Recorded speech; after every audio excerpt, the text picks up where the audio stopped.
check out his motorcade travelling through Atlanta over the weekend to give a speech. There's the president travelling through. Now, normally, whether you support the president or not, it's not that often you get to see his motorcade, right? So you'd be there. But there is literally nobody there aside from a couple of people who are not there for Biden. They're just trying to get across the street.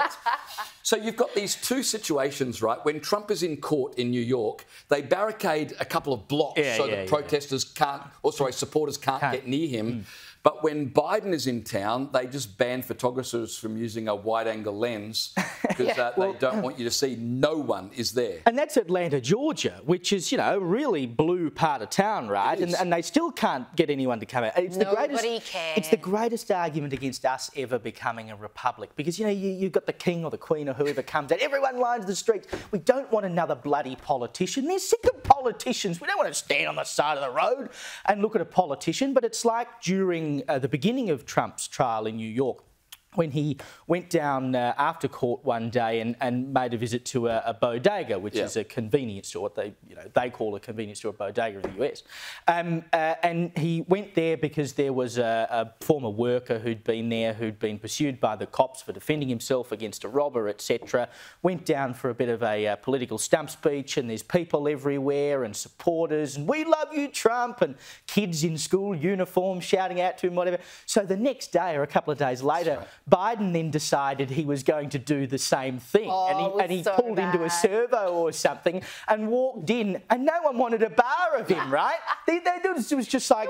There was a lot of support for Brandon. Yeah, indeed. Let's go, Brandon, indeed. And Biden was also out making a few speeches on the weekend. This is one he made at Morehouse College in Georgia. So you've just seen the footage of him driving through Georgia. He was either on his way to the college or leaving it here, where he is talking to a bunch of students who are graduating and basically going down the divide and conquer road. He spent the weekend sucking up to black voters, and he went to another state. He went to Detroit as well, and we'll get to that in a minute to talk to an association over there. But at this college in Georgia, he basically says to these kids, the country hates you because you are black, and therefore you should vote for me.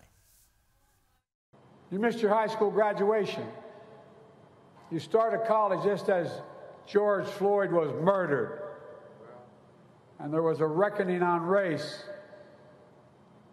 It's natural to wonder if democracy you hear about actually works for you.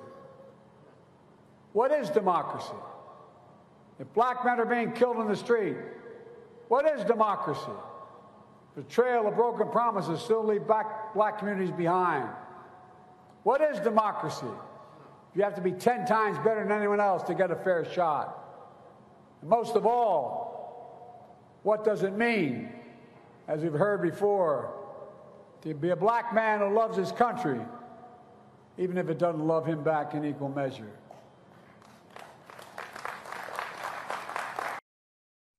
I mean, he literally says you have to be 10 times better than anyone else to get a fair shot. He is telling these kids that they've failed before they've even begun. He sows the seeds of division because what else does he have? Did you notice the applause was quite sparse to this?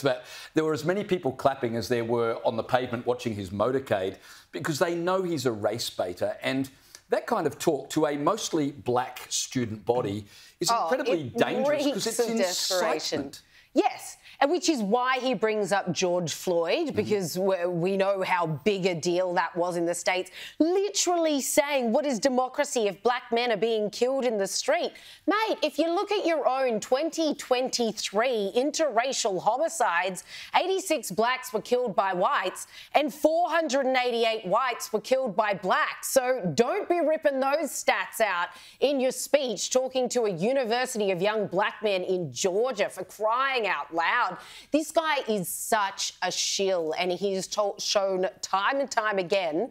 Remember that ad he did with a young black family, and he bought them chicken? They're eating fried chicken. And it was just so cringe. Nobody could watch it without their eyes watering. But these Democrats have shown time and time again they actually despise these people. They take them for granted. This is the same man who less than 4 years ago said, you ain't ain't black if you don't vote for me. If you don't vote Democrat, then you don't even know your own mind. You don't even know the party that's helping you.